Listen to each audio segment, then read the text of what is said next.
നമസ്കാരം. ലോക്സഭാ പ്രതിപക്ഷ നേതാവ് രാഹുൽ ഗാന്ധിക്കെതിരെ കേസെടുത്തു.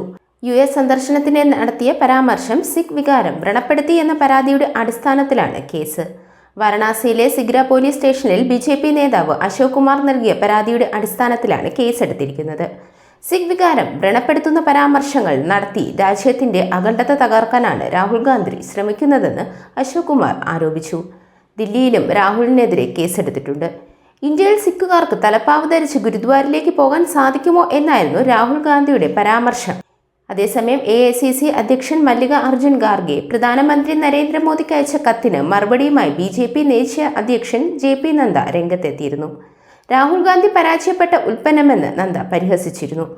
പൊതുജനം ആവർത്തിച്ച് നിരസിക്കുകയും രാഷ്ട്രീയമായ നിർബന്ധം മൂലം വിപണിയിൽ ഇറക്കേണ്ടതായും വന്ന പരാജയപ്പെട്ട ഉൽപ്പന്നത്തെ പോളിഷ് ചെയ്യാനുള്ള ശ്രമത്തിന്റെ ഭാഗമാണ് നിങ്ങൾ പ്രധാനമന്ത്രിക്ക് അയച്ച കത്തെന്ന് നദ്ദ പറഞ്ഞിരുന്നു. രാഹുൽ ഇന്ത്യ വിരുദ്ധ ശക്തികളുടെ പിന്തുണ തേടുന്നു. കോൺഗ്രസ് എന്തിനാണ് രാഹുലിന്റെ പേരിൽ അഭിമാനം കൊള്ളുന്നത്? രാജ്യത്ത് ജാതീയമായ വിഭജനത്തിന് രാഹുൽ പ്രേരിപ്പിക്കുന്നു. മോദിക്കെതിരെയുള്ള ആക്രമണത്തിൽ ഖാർഗെ എന്തുകൊണ്ട് മൗനം പാലിക്കുന്നുവെന്നും അദ്ദേഹം ചോദിച്ചു. ലോക്സഭാ പ്രതിപക്ഷ നേതാവിനെതിരെ നടക്കുന്ന ഭീഷണികളിൽ ആശങ്കയും നിരാശയും രേഖപ്പെടുത്തിക്കൊണ്ടായിരുന്നു ഖാർഗെയുടെ കത്ത്. കത്ത് വായിച്ചപ്പോൾ ഖാർഗെ പറഞ്ഞ കാര്യങ്ങൾ യാഥാർത്ഥ്യത്തിൽ നിന്നും വളരെ അകലെയാണെന്ന് തനിക്ക് തോന്നിയതായി നദ്ദ പറഞ്ഞിരുന്നു.